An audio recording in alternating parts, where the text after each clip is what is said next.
अगर आप new CG song सुनना चाहते हैं तो हमारे YouTube चैनल डीजे राजकुमार ध्रुवे को सब्सक्राइब करें। डीजे हरिलाल ध्रुवे ग्राम कोटवार खुदवाली।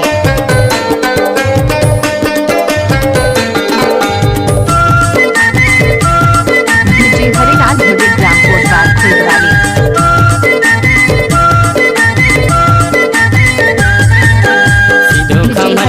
जो टोला कहाँ भोला गे मुरचाँद के गोलागा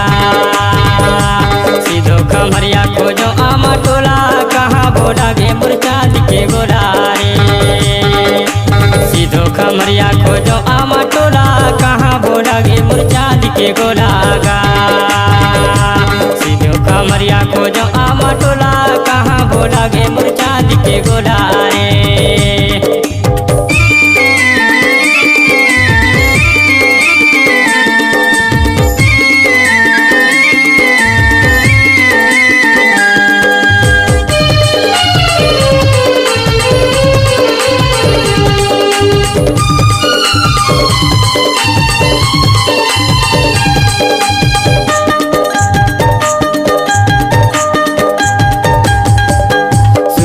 कुर्ती चुनर लाली लाली गोरी नारी टूरी उमर है बालीगा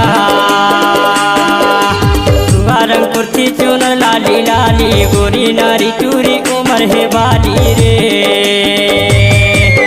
सुदामा मोरो अते चोला कहाँ भोला गे मुरचाँद के गोला रे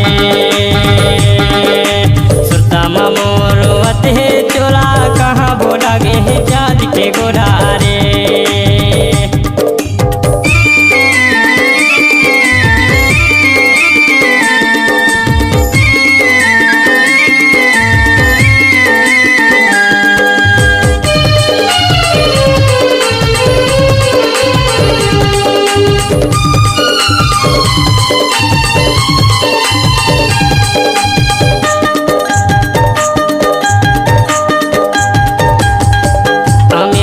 पूरा करो दीमा खो जाओ नहीं मिले मने मने में सोचूंगा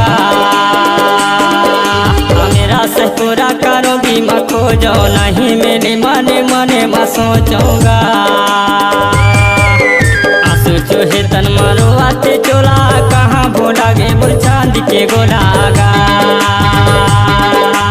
आंसू चूहे तन मारो आते चोला कहाँ भोला गे मुरचाँद के गोला रे।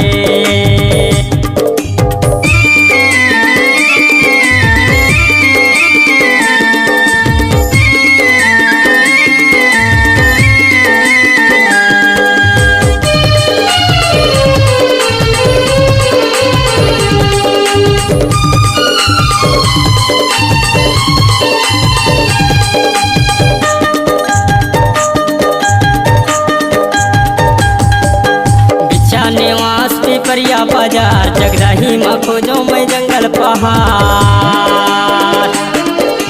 इच्छा निवास पे परिया बाजार जगदाही माँ खोजो मैं जंगल पहाड़ ढूंढे सरक मुरे तोला अकेला कहाँ भोला गे मुरचाँद के गोला रे ढूंढे अकेला सरक मुरे तोला कहाँ भोला गे मुरचाँद के गोला गा सीधो खमरिया को जो आमा टोला कहाँ भोला गे मुरचाँद के गोला रे सीधो खमरिया को जो आमा टोला कहाँ भोला गे मुरचाँद के गोला गा सीधो खमरिया को जो अगर आप न्यू सीजी सॉन्ग सुनना चाहते हैं तो हमारे YouTube चैनल डीजे राजकुमार ध्रुवे को सब्सक्राइब करें। जो आमा टोला कहाँ भोला गे मुरचाँद के गोला रे सीधो खमरिया को जो आमा टोला कहाँ भोला गे मुरचाँद के गोला रे सीधो खमरिया को जो आमा टोला कहाँ भोला गे मुरचाँद के गोला गा